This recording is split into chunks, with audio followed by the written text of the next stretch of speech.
Claustrophobia, ഇടുങ്ങിയ സ്ഥലങ്ങളോടുള്ള അകാരണമായ ഭയം. അതായത് അടച്ചിട്ട മുറികളിലും ഇടുങ്ങിയ ഇടനാഴികളിലും വലുപ്പം കുറഞ്ഞ എലിവേറ്ററുകളിലുമെല്ലാം പലപ്പോഴും പലരും നേരിടുന്ന അകാരണമായ പേടി.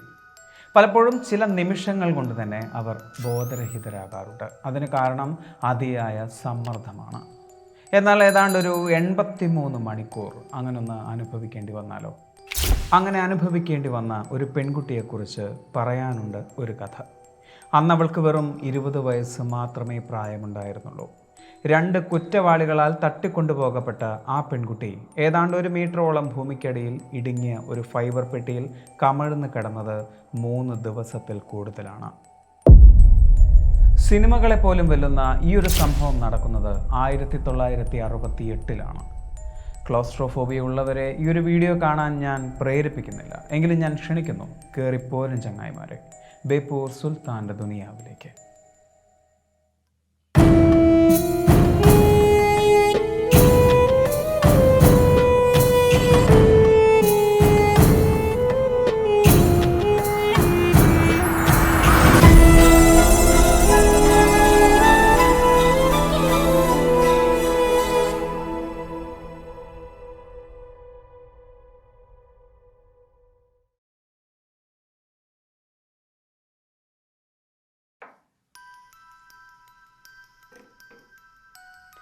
ബാർബറ ജെയിൻ മക്കേൽ അറ്റ്ലാന്റയിലെ എമോറി യൂണിവേഴ്സിറ്റിയിലെ ഒരു വിദ്യാർത്ഥിനിയായിരുന്നു ബാർബറ. ബാർബറയുടെ പിതാവ് റോബർട്ട് ഒരു പണക്കാരനായ റിയൽ എസ്റ്റേറ്റ് ഡെവലപ്പറും ഡെൽറ്റോണ കോർപ്പറേഷൻ്റെ ഓണറുമായിരുന്നു. അമേരിക്കയിലെ തന്നെ ഏറ്റവും വലിയ റിയൽ എസ്റ്റേറ്റ് ഡെവലപ്പിംഗ് കമ്പനികളിലൊന്നായിരുന്നു ഡെൽറ്റോണ. 1968-ലാണ് സംഭവം നടക്കുന്നത്. 1968-ലാണ് അറ്റ്ലാന്റയിൽ ഹോങ്കോങ് ഫ്ലൂ ബാധിക്കുന്നത്. അങ്ങനെ ബാധിച്ച വിദ്യാർത്ഥികളിൽ ഒരാളായിരുന്നു ബാർബറ. ഏതാണ്ട് ഡിസംബർ മാസത്തോടുകൂടി ബാർബറയെ പനി വല്ലാതെ ബാധിച്ചു. അങ്ങനെ ബാർബറയെ പരിചരിക്കാൻ വേണ്ടി വീട്ടിൽ നിന്നും അമ്മ സ്കൂളിലേക്ക് വരികയായിരുന്നു. വെക്കേഷൻ്റെ സമയം, അതായത് ക്രിസ്മസിൻ്റെ സമയത്ത് തിരികെ പോകുമ്പോൾ മകളെയും കൂട്ടി പോകാം എന്ന വിശ്വാസത്തിലാണ് അമ്മ സ്കൂളിലേക്ക് വന്നത്. സ്കൂൾ ഹോസ്റ്റലിൽ അമ്മയ്ക്ക് താമസിക്കാനുള്ള സൗകര്യമില്ലാത്തതുകൊണ്ട് തന്നെ സ്കൂളിൽ നിന്നും അധികം വിട്ടുമാറാതെ റോഡ്വേ എന്നൊരു മോട്ടലിലാണ് അവർ താൽക്കാലികമായി താമസിച്ചിരുന്നത്. എക്സാം നടക്കുന്നത് കൊണ്ട് തന്നെ കൃത്യമായി സ്കൂളിൽ എത്താൻ വേണ്ടി തന്നെയായിരുന്നു അവർ സ്കൂളിനടുത്തുള്ള ഒരു മോട്ടൽ തിരഞ്ഞെടുത്തത്. അന്ന് ഡിസംബർ 16-ാം തീയതി ബാർബറയെ കാണാൻ വേണ്ടി മോട്ടലിലേക്ക് അവളുടെ ബോയ് ഫ്രണ്ട് വന്നിരുന്നു, സ്റ്റുവർട്ട് ഹണ്ട്. ഏതാനും മണിക്കൂർ അവർ സംസാരിക്കുകയും സ്റ്റുവർട്ട് തിരിച്ചു പോവുകയും ചെയ്തു. പിറ്റേന്ന് ഡിസംബർ 17-ാം തീയതി പുലർച്ചെ 4 മണിക്ക് മോട്ടലിൻ്റെ ഡോറിൽ ആരോ മുട്ടുന്ന ശബ്ദം കേട്ടാണ് അമ്മ ജീൻ മൈക്കിൾ വാതിലിനടുത്തേക്ക് ചെല്ലുന്നത്. വാതിലിന് അപ്പുറത്തു നിന്നും സംസാരിക്കുന്നത് ഒരു പോലീസുകാരനാണ് എന്നാണ് അയാൾ പരിചയപ്പെടുത്തിയത്. ബാർബറയുടെ സുഹൃത്ത് സ്റ്റുവർട്ടിന് ഒരു ആക്സിഡൻറ്റ് സംഭവിച്ചു എന്നായിരുന്നു വാതിലിനപ്പുറത്തുള്ള ആൾ വിളിച്ചു പറഞ്ഞത്. അത് കേട്ടപാട് ബാർബറയുടെ അമ്മയ്ക്ക് ഭയം തോന്നി. അവർ പതിയെ വാതിൽ തുറന്നു. വാതിൽ തുറന്നപ്പോൾ അവർ കാണുന്നത് കണ്ണ് മാത്രം പുറത്തേക്ക് കാണിച്ചിട്ടുള്ള, മുഖം മുഴുവൻ മറച്ച രീതിയിലുള്ള ഒരാളെയായിരുന്നു. വാതിൽ തുറന്നപാട് അയാൾ തള്ളി അകത്ത് കയറി. അയാളുടെ കയ്യിൽ ഒരു ഷോട്ട് ഗണ്ണുണ്ടായിരുന്നു. അയാളോടൊപ്പം ഉയരം കുറഞ്ഞ മറ്റൊരാൾ കൂടി ഉണ്ടായിരുന്നു. വാതിൽ തുറന്നപാട് അയാൾ തള്ളി അകത്തേക്ക് കയറി. ഗണ്ണ് കാണിച്ച് പേടിപ്പിച്ച് പനിച്ച് വിറച്ചു കിടക്കുന്ന ബാർബറയെ തൂക്കിയെടുത്ത് പുറത്ത് നിർത്തിയിട്ടിരിക്കുന്ന നീല നിറത്തിലുള്ള വോൾവോ കാർ ലക്ഷ്യമാക്കി അവർ ഓടി. എന്താണ് സംഭവിക്കുന്നത് എന്നറിയാതെ പകച്ചു നിൽക്കുകയായിരുന്നു ബാർബറയുടെ അമ്മ. നിമിഷ നേരം കൊണ്ട് അവർ തിരിച്ചറിഞ്ഞു തൻ്റെ മകൾ തട്ടിയെടുക്കപ്പെട്ടിരിക്കുന്നു എന്ന്. ഉടൻ തന്നെ അവർ പോലീസിൽ വിവരമറിയിച്ചു. മകളുടെ തിരോധാനത്തെക്കുറിച്ച് അറിഞ്ഞ റോബർട്ട് ഉടൻ തന്നെ അദ്ദേഹത്തിൻ്റെ ബന്ധങ്ങൾ മുഴുവൻ സ്വന്തം കുഞ്ഞിനെ കണ്ടെത്താൻ വേണ്ടി ഉപയോഗിക്കുകയായിരുന്നു. നിമിഷ നേരം കൊണ്ട് തന്നെ FBI സജ്ജമായി. ഏതാനും മണിക്കൂറുകൾക്കുള്ളിൽ അവരെ തേടി ഒരു സന്ദേശം വന്നു, കിഡ്നാപ്പേഴ്സിൻ്റെ. ആ സന്ദേശത്തിൽ പറഞ്ഞത് ഇങ്ങനെയായിരുന്നു: നിങ്ങളുടെ മകളെ തിരികെ ലഭിക്കണമെങ്കിൽ $5 ലക്ഷം ഞങ്ങൾ ആവശ്യപ്പെടുന്നത് എന്ന്. 1968-ലെ $5 ലക്ഷം എന്നാൽ ഇന്നത്തെ ഏതാണ്ട് $4 മില്യൺ കൂടുതലാണ്. ആ ഒരു സന്ദേശത്തിൽ കിഡ്നാപ്പേഴ്സ് മറ്റൊരു വിഷയം കൂടി പറഞ്ഞിരുന്നു. ബാർബറയെ ഒരു പെട്ടിയിലാക്കി മണ്ണിനടിയിൽ കുഴിച്ചിട്ടിരിക്കുകയാണ് എന്ന്. ഏതാണ്ട് 7 ദിവസം മാത്രമേ അവൾക്ക് ആ മണ്ണിനടിയിൽ ജീവിക്കാൻ സാധിക്കുകയുള്ളൂ എന്നും എത്രയും പെട്ടെന്ന് ഞങ്ങൾക്കുള്ള പണം തരികയാണെങ്കിൽ മാത്രമേ അവളെ ജീവനോടെ രക്ഷിക്കാൻ സാധിക്കുകയുള്ളൂ എന്നും. ഈ ഡീൽ ഓക്കെ ആണ് എങ്കിൽ അവർ ചെയ്യേണ്ടിയിരുന്നത് മിയാമി ഹെറാൾഡിൽ അതൊരു പരസ്യമായി നൽകുക എന്നതായിരുന്നു. സ്വന്തം മകളെ എത്രയും പെട്ടെന്ന് രക്ഷിക്കണമെന്ന് മാത്രമേ റോബർട്ടിനുണ്ടായിരുന്നുള്ളൂ. അതുകൊണ്ട് തന്നെ അത് അദ്ദേഹം ഒരു പരസ്യമായി നൽകുകയും ചെയ്തു. പിന്നീട് വന്ന കിഡ്നാപ്പേഴ്സിൻ്റെ സന്ദേശത്തിൽ മിയാമി ബേക്ക് അടുത്തുള്ള ഒരു ലൊക്കേഷൻ പറഞ്ഞിരുന്നു. ആ ലൊക്കേഷനിൽ റോബർട്ട് പണം എത്തിക്കുകയും ചെയ്തു. അന്ന് പുലർച്ചെ ഏതാണ്ടൊരു 5 മണിയോടുകൂടി ഒരു മോട്ടോർ ശബ്ദം കേട്ടാണ് മയാമി ബേക്ക് അടുത്ത് താമസിക്കുന്ന ഒരു വ്യക്തി ജനലിലൂടെ പുറത്തേക്ക് നോക്കുന്നത്. അയാൾ കാണുന്നത് ഒരു ബോട്ട് കരയ്ക്കടുപ്പിക്കുന്ന കാഴ്ചയായിരുന്നു. ആ സ്ഥലങ്ങളിൽ ഈ അടുത്തായി കുറച്ച് മോഷണം നടക്കുന്നുണ്ട്. അതുകൊണ്ട് തന്നെ എന്തോ ഒരു സംശയം തോന്നിയ ആ വ്യക്തി ഉടനെ പോലീസിൽ വിവരമറിയിച്ചു. കോൾ ലഭിച്ച ഉടൻ തന്നെ പോലീസ് സ്ഥലത്തെത്തി. ബോട്ടിൽ നിന്നും 2 പേർ പുറത്തേക്ക് ഇറങ്ങുന്നുണ്ടായിരുന്നു. ഒരാളുടെ കയ്യിൽ ഒരു ബാഗും മറ്റേയാളുടെ കയ്യിൽ ഒരു വലിയ സൂട്ട് കേസുമായിരുന്നു.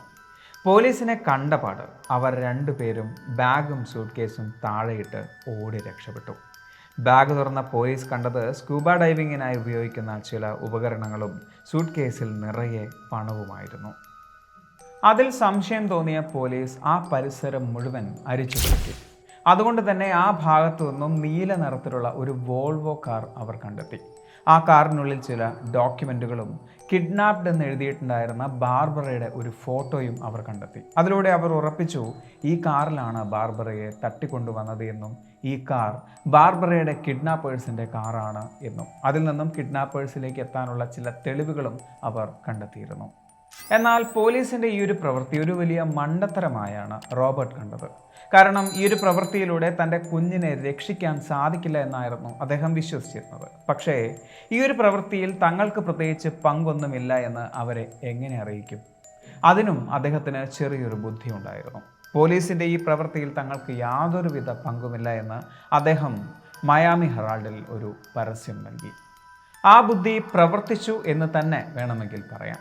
കിഡ്നാപ്പേഴ്സ് റോബർട്ടിനെ വിളിച്ചു പുതിയൊരു ലൊക്കേഷനും നൽകി. പണവുമായി ആ ലൊക്കേഷനിൽ വരാനും പറഞ്ഞു. എന്നാൽ പോലീസ് ഈ സമയം കിഡ്നാപ്പേഴ്സിന് പിറകിലായിരുന്നു. ആ കാറിൽ നിന്നും കണ്ടെത്തിയ ഡോക്യുമെൻറ്റിലൂടെ അവർ ചെന്നെത്തിയത് ജോർജ് ഡീക്കൻ എന്ന് പറയുന്ന ഒരു വ്യക്തിയുടെ പിന്നാലെയാണ്. അയാൾ ജീവിച്ചിരുന്നത് മയാമി യൂണിവേഴ്സിറ്റിയോട് ചേർന്നായിരുന്നു. ബാർബറയെ തട്ടിക്കൊണ്ടുപോയ 2 കിഡ്നാപ്പേഴ്സിൽ ഒരാൾ ജോർജ് ഡീക്കനാണ് എന്ന് പോലീസ് ഏതാണ്ട് ഉറപ്പിച്ച മട്ടായിരുന്നു. അന്വേഷിച്ചു ചെന്നപ്പോൾ പോലീസിന് ഡീക്കനെ കണ്ടെത്താൻ കഴിഞ്ഞില്ല.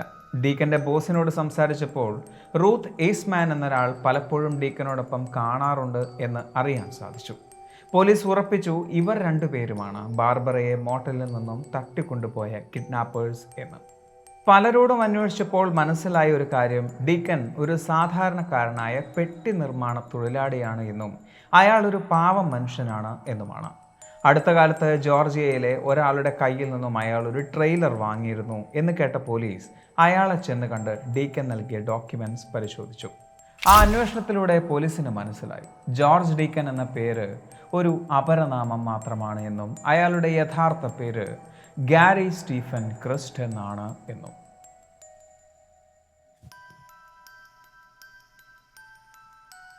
കൂടുതൽ അറിയും തോറും അയാളുടെ നിഗൂഢതയും വർദ്ധിക്കുന്നുണ്ടായിരുന്നു.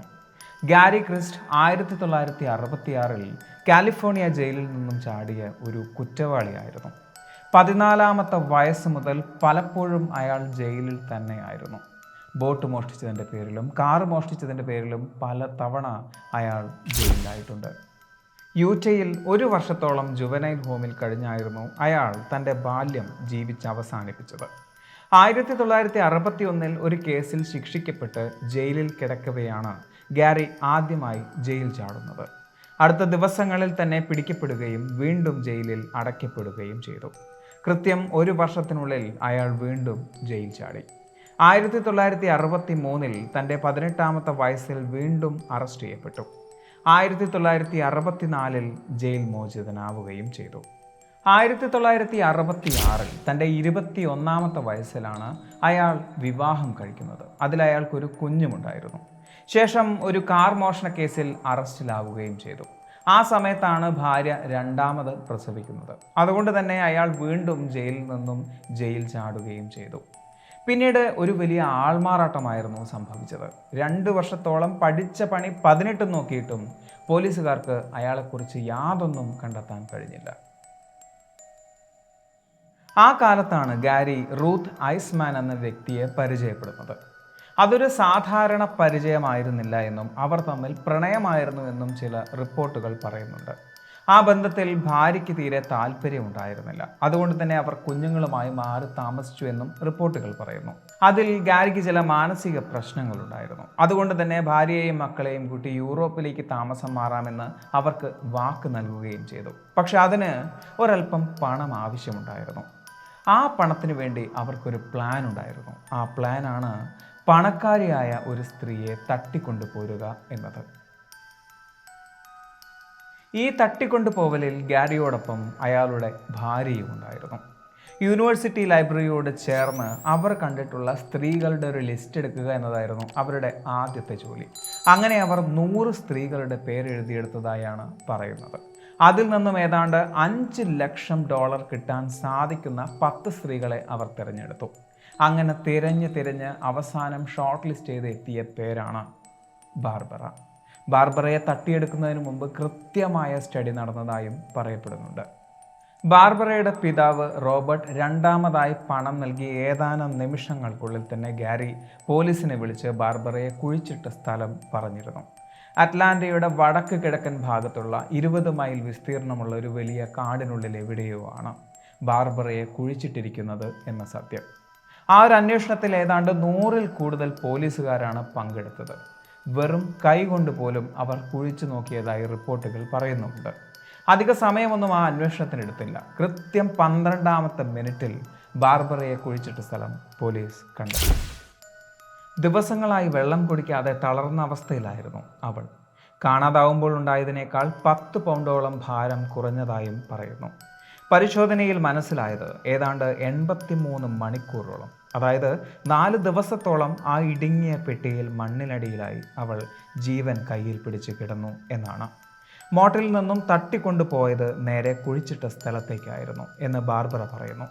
ആ ഫൈബർ പെട്ടിയിൽ അവളെ ഇടുമ്പോൾ അവൾക്ക് ബോധമുണ്ടായിരുന്നു. ആ ബോക്സിൽ ഒരു വെന്റിലേറ്റർ പൈപ്പും ഒരു വെന്റിലേറ്റർ ഫാനും ഉണ്ടായിരുന്നു. ഉറക്കമരുന്ന് കലർത്തിയ വെള്ളവും ഭക്ഷണവും അവളുടെ ചുണ്ടിലേക്ക് ഇറ്റിറ്റ് വീഴുന്നുണ്ടായിരുന്നു. ഒരു പുതപ്പും സ്വെറ്ററും ബാറ്ററിയിൽ പ്രവർത്തിക്കുന്ന ഒരു ലൈറ്റും ആ പെട്ടിയിൽ കണ്ടു. ആ പെട്ടി സ്ക്രൂ ചെയ്യുന്ന ശബ്ദം അവൾ കേട്ടിരുന്നു. അതിലേക്ക് മണ്ണ് കോരിയിടുന്ന ശബ്ദവും അവൾക്ക് കേൾക്കാമായിരുന്നു. പിന്നീട് ഏതാനും മിനിറ്റുകൾ നിശബ്ദമായി തന്നെ ഇരുന്നു. പിന്നീടുള്ളത് അവളുടെ നിലവിളി മാത്രമാണ്. അതെപ്പോഴാണ് അവസാനിച്ചത് എന്ന് അവൾക്ക് ഓർക്കാൻ സാധിക്കുന്നില്ല. പണം ലഭിച്ച ശേഷം അയാൾ ആദ്യം ചെയ്തത് ഒരു സെയിൽ ബോട്ട് വാങ്ങുക എന്നതായിരുന്നു. അതിനുശേഷം പണവുമായി അയാൾ ഫ്ലോറിഡയിലേക്ക് കടന്നു. പക്ഷേ 24 മണിക്കൂറിനുള്ളിൽ ബാക്കി പണവുമായി ഗാരി അറസ്റ്റ് ചെയ്യപ്പെട്ടു. അയാളുടെ കൂട്ടുപ്രതിയായിരുന്ന റൂത്ത് ഐസ്മാൻ 2 മാസങ്ങൾക്ക് ശേഷമാണ് പിടിക്കപ്പെടുന്നത്. അയാൾക്ക് ലഭിച്ച ശിക്ഷ ഏതാണ്ട് 7 വർഷത്തെ കഠിന തടവായിരുന്നുവെങ്കിൽ ഗാരിക്ക് ലഭിച്ചത് ജീവപര്യന്തം ശിക്ഷയായിരുന്നു. പക്ഷേ 10 വർഷത്തെ നല്ല നടപ്പിന് ശേഷം അയാൾക്ക് പരോൾ കിട്ടിയതായാണ് റിപ്പോർട്ട്. പിന്നീട് അയാൾക്ക് എന്താണ് സംഭവിച്ചത്? കുറേ കാലം ജയിൽ പുള്ളികൾക്ക് നന്മ പറഞ്ഞു കൊടുത്ത ഒരു കുഞ്ഞാടായി അദ്ദേഹം ജീവിച്ചിരുന്നു എന്ന് പല റിപ്പോർട്ടുകളും പറയുന്നു. 2006-ൽ സൗത്ത് അമേരിക്കയിലേക്ക് ബോട്ടിൽ യാത്ര ചെയ്തിരുന്ന അദ്ദേഹത്തിൻ്റെ ബോട്ട് പോലീസ് തടഞ്ഞു നിർത്തി പരിശോധിച്ചതായും റിപ്പോർട്ടുകൾ പറയുന്നുണ്ട്. ആ ബോട്ടിൽ ഒരു കയർ കെട്ടി താഴേക്ക് തൂക്കിയിട്ട് നങ്കൂരമെടുത്ത് പുറത്തിടാൻ പോലീസ് ആവശ്യപ്പെട്ടിരുന്നു. കോസ്റ്റ് ഓഫ് അലബാമയിൽ നടന്ന ഈ ഒരു പരിശോധനയിൽ നല്ലിടയനായ ഗാരി പോലീസ് പറഞ്ഞതനുസരിച്ച് ആ ഒരു നങ്കൂരം വലിച്ച് ബോട്ടിനുള്ളിലേക്കിട്ടു. അതൊരു കോൺക്രീറ്റ് ബ്ലോക്ക് മാത്രമായിരുന്നു. വെറുതെ ഗാരിയെ സംശയിച്ചു. നല്ലൊരു മനുഷ്യനെ നന്നാവാൻ സമ്മതിക്കുന്നില്ല എന്ന കുറ്റബോധത്തോടുകൂടി പോലീസുകാർ തിരിച്ചു പോകവേ ഒരു പോലീസുകാരന് തോന്നിയ സംശയത്തിൽ ആ ബ്ലോക്ക് ഒന്ന് അവർ പൊട്ടിച്ചു നോക്കി. അവർ കണ്ടത് 38 പൗണ്ട് കൊക്കെയിൻ ആയിരുന്നു. ഏതാണ്ട് 2 മില്യണിൽ കൂടുതൽ വില വരുന്ന ചരക്ക്. പക്ഷേ അതുകൊണ്ടും അവസാനിച്ചില്ല. അയാളുടെ അഡ്രസ്സ് തിരഞ്ഞു ചെന്ന പോലീസ് കണ്ടത് ഒരു പുതിയ വീടായിരുന്നു. ആ വീടിനടിയിൽ ഒരു പടുകൂറ്റൻ ഡ്രഗ് ലബോറട്ടറിയും അതിൽ ഏതാണ്ട് 5 മീറ്റർ വലുപ്പത്തിൽ ഒരു നീണ്ട രഹസ്യ തുരങ്കവും. ചിലരങ്ങനെയാണ്, എത്രയൊക്കെ ശിക്ഷ ലഭിച്ചാലും ശരി, പഠിക്കില്ല. പഠിച്ചതേ പാടും. And the game is over. ഈ ഒരു വീഡിയോ നിങ്ങൾക്ക് ഇഷ്ടമായി എന്ന് വിചാരിക്കുന്നു. സുൽത്താൻ എപ്പോഴും പറയുന്നത് പോലെ സബ്സ്ക്രൈബുകൾ കൂമ്പാരമാകുമ്പോൾ പരിപാടി ഗംഭീരമാവും. അതുകൊണ്ട് സബ്സ്ക്രൈബ് ചെയ്യുക. അടുത്ത വീഡിയോയ്ക്ക് വേണ്ടി കാത്തിരിക്കുക. അതുവരെ.